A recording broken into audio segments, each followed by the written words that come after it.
I'm Ann Brown, and I'm from El Paso, Texas. So back in 1988, when I graduated from the University of Texas at Austin, I moved to New York. And that was a huge move for me, coming from the West Texas small town of El Paso. At the time, I had some confusion. I had had one experience with a woman, but I still wasn't sure, where I was, where I landed, in that world. This one day, after I'd been here about 6 months or so, I was on the weekend with a friend of mine, walking on the Upper West Side and on the street. And one day this man walked by me, about 6'4", 6'5", handsome Italian man, looking like he was from Italy, but he was American. So we started talking, struck up a conversation, and he had a casserole dish in his hand, like a Corningware dish. And I remember thinking that was odd, kind of. He was walking on the sidewalk, and I happened to just say something to him randomly. I just said, well, who'd you cook lunch for? And he said, well, this is for my girlfriend. Well, what's your name? And I gave him my name, and he said, can I get your phone number? And I gave him my work number. My friend and I went along, and we thought that was a little strange but interesting, and we laughed about it. And I got to work, and the next day I had a phone call from him. And his name was Biagio, and that's what I'll lead with on him. And he told me he was a painter on the Upper West Side. And so he told me to meet him up on 72nd, and we'd go to his apartment for lunch. I go to meet him, and he was finishing painting, and he says, come on up to the apartment. And in the apartment, it was a walk up, we go up there, and there's paintings all over the walls. So he goes to get wine, he makes us a little pasta, and he tells me about the paintings. He says, well, he asked me about them. He says, what do you think about the difference between one side of the walls and the other side? And I looked around, and I said, well, there's a softer side on this one side. And he said, well, that's my feminine side. And he goes, and the other side's my masculine side. And I said, this is interesting, to myself. And I said to him, wow, that's interesting. Tell me more. And he said, well, I really feel more like a woman than a man. And again, I said to myself, this is interesting, and this is a little odd, but this is also interesting, and I'm intrigued. And I said, well, are you gay? And he said, I'm not gay, I like women. And I said, so does that make you a lesbian? And he said, well, I guess it does. And I said, well, I'm a lesbian. And I said, I like girls, and I haven't been able to say that to anybody. We finished talking, and he said, I'll take you out sometime. We'll go to one of the lesbian bars, because that's where I go to meet women. And I said, fantastic. And so he took me to the Cubbyhole, which was the original Cubbyhole which is now Henrietta Hudson's.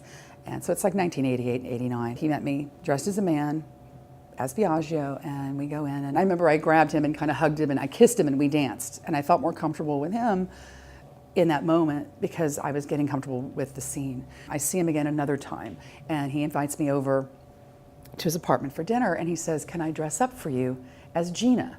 Gina is my woman persona, and he came out with his hair blown out and full-on makeup and lingerie, and he said, call me Gina.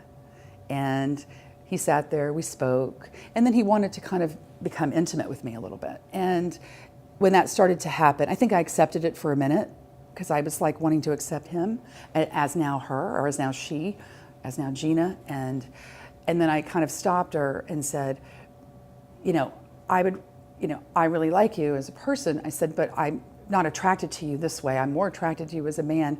I'd rather have a authentic woman or natural woman, as I knew to call it at the time.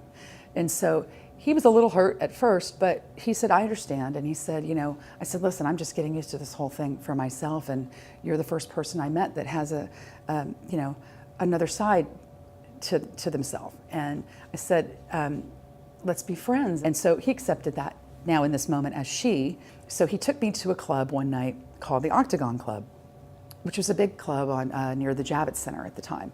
And he took me out, and I was like, that'll be great, we'll go, he'll go. He said, I'll introduce you to somebody. So now he was on the other side. He wasn't trying to hit on me anymore. He was really being my friend. And so we go to the club. I was nervous. There was a lot of beautiful women there that night. It was a lesbian night.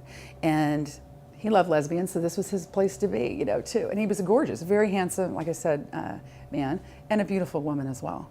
And so we were out this night, and he pointed out a girl for me. He said, she's beautiful. He goes, go talk to her. And I said, I'm nervous. And so he was like pushing me on to go talk to her. And I did. I go up to meet her, and I just said, what's your story? why are you here? And she said, well, why are you here? What's your story? And I said, well, I ended up coming here with this random guy that I met recently who's become my friend, and he brought me here.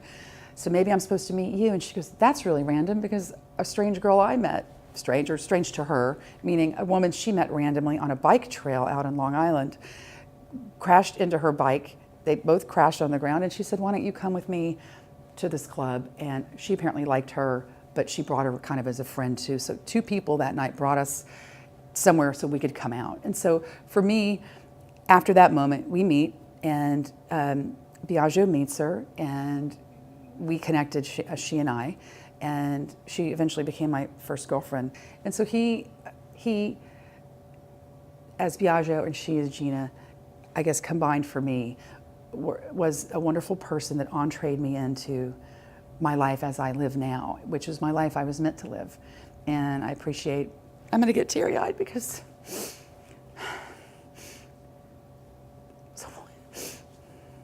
was a wonderful person.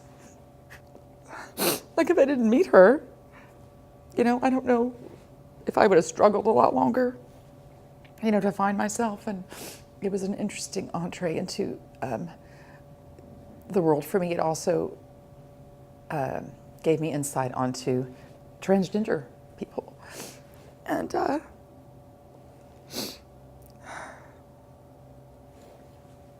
they should be accepted, like anybody else.